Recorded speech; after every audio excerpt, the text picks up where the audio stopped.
Et l'éloquence, c'est sûrement ça, hein, de savoir jouer avec les mots, les faire danser, pas sans intention, les faire jouer avec eux pour passer des messages, pour défendre des projets, pour défendre des causes.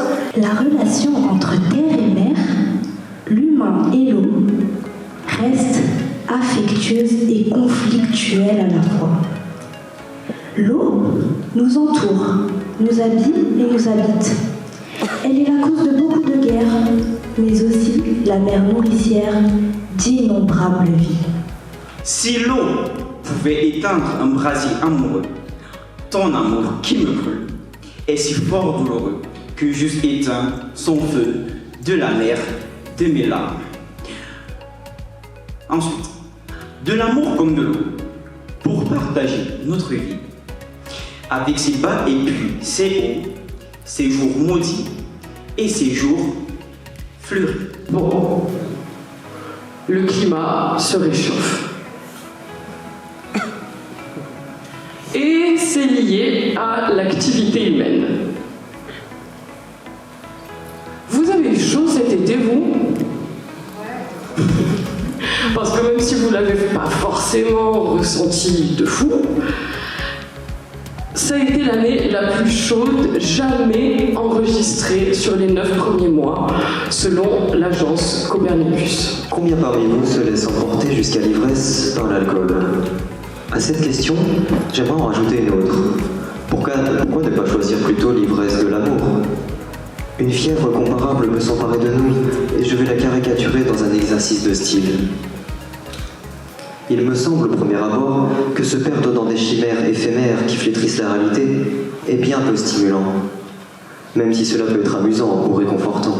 Malgré l'immense peine en moi, j'essaye de retenir mes pleurs. Je les contiens malgré les émois et je continue avec vigueur.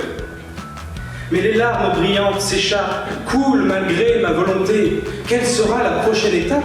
Je ne pourrai bientôt plus lutter. L'eau atteint mon bassin, je me sens bien plus lourd. Je sais que j'essaye en vain et que rien ne sert que je cours. Mais j'essaye, j'accélère, je repousse l'eau en face. Je laisse ma colère décider à ma place. Cette eau, je la combats. J'ai abandonné cet enfant qui se sentait trop différent. Il est resté au fond de la source, dans les bras de la grande ours.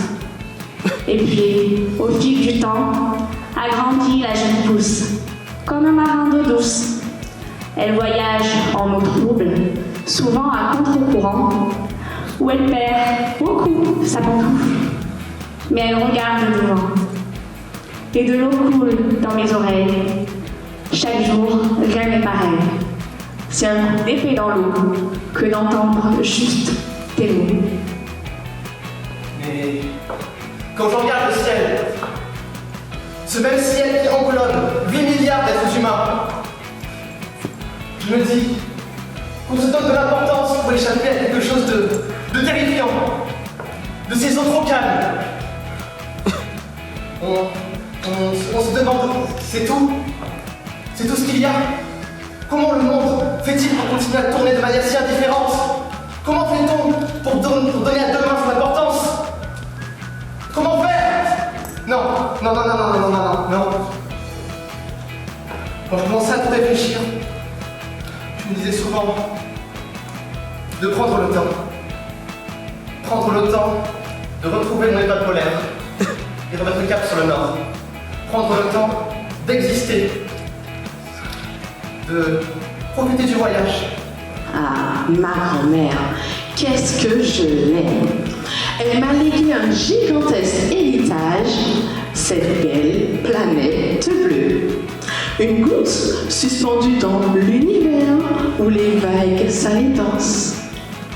Une goutte suspendue dans l'univers où les nuages gazeux flottent.